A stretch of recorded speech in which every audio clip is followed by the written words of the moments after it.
मोर शीतला दाई वो तोर चरण माए हन आस पुरावे माँ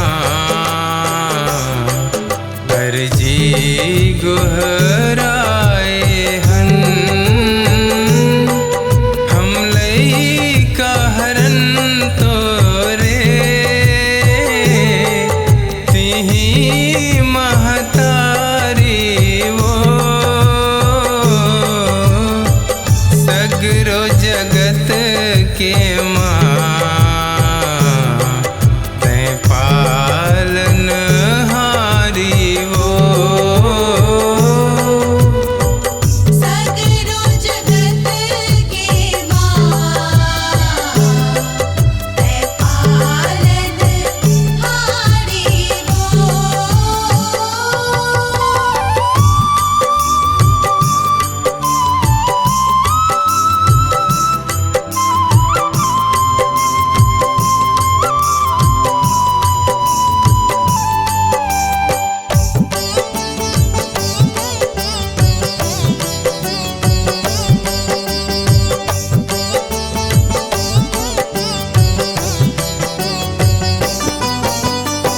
सृष्टि के सारथी हंस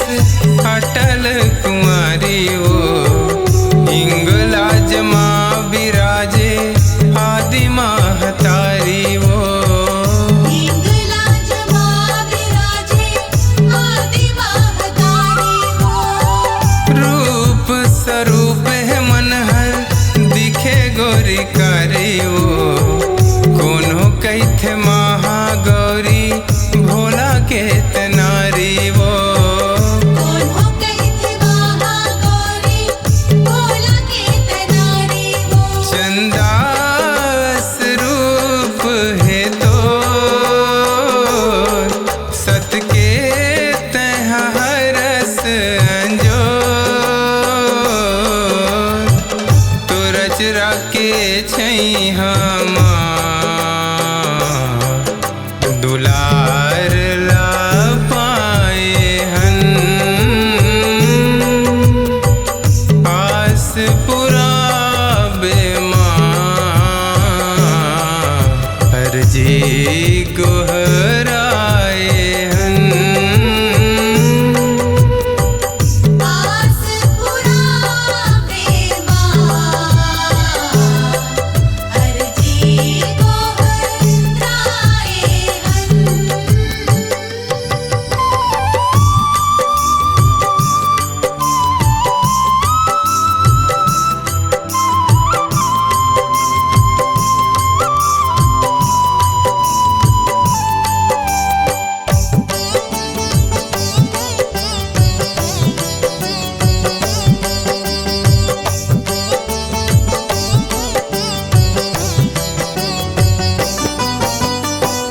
लक्ष्य रूप माँ लक्ष्मंतिन लक्ष्मी रज रूपावो 16 सिंगार ले दम के कमल सनु पावो 16 सिंगार ले दम के कमल सनु पावो।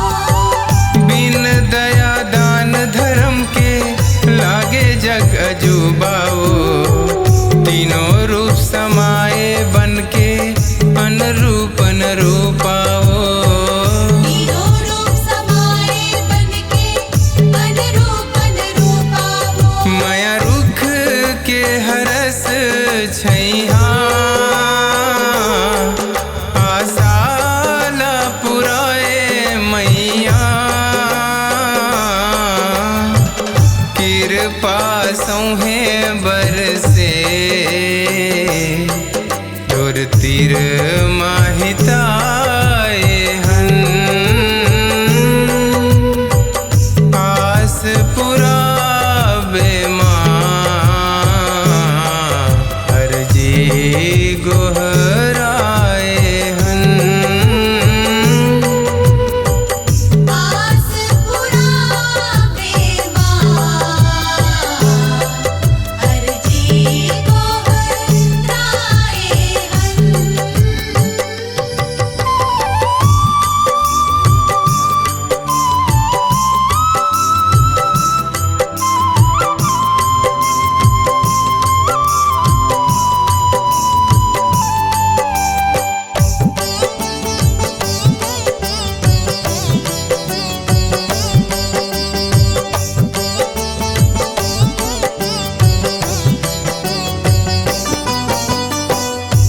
तोर जो तमो गुण के हरस्ते चिन्हारी वो कलह कलेश लकाटे गणेश महतारी वो कलह कलेश लकाटे गणेश महतारी वो कोप मकापे जगहा सिर तुन कालकारी वो शांत हो बरसाए कृपा शीतला महतारी वो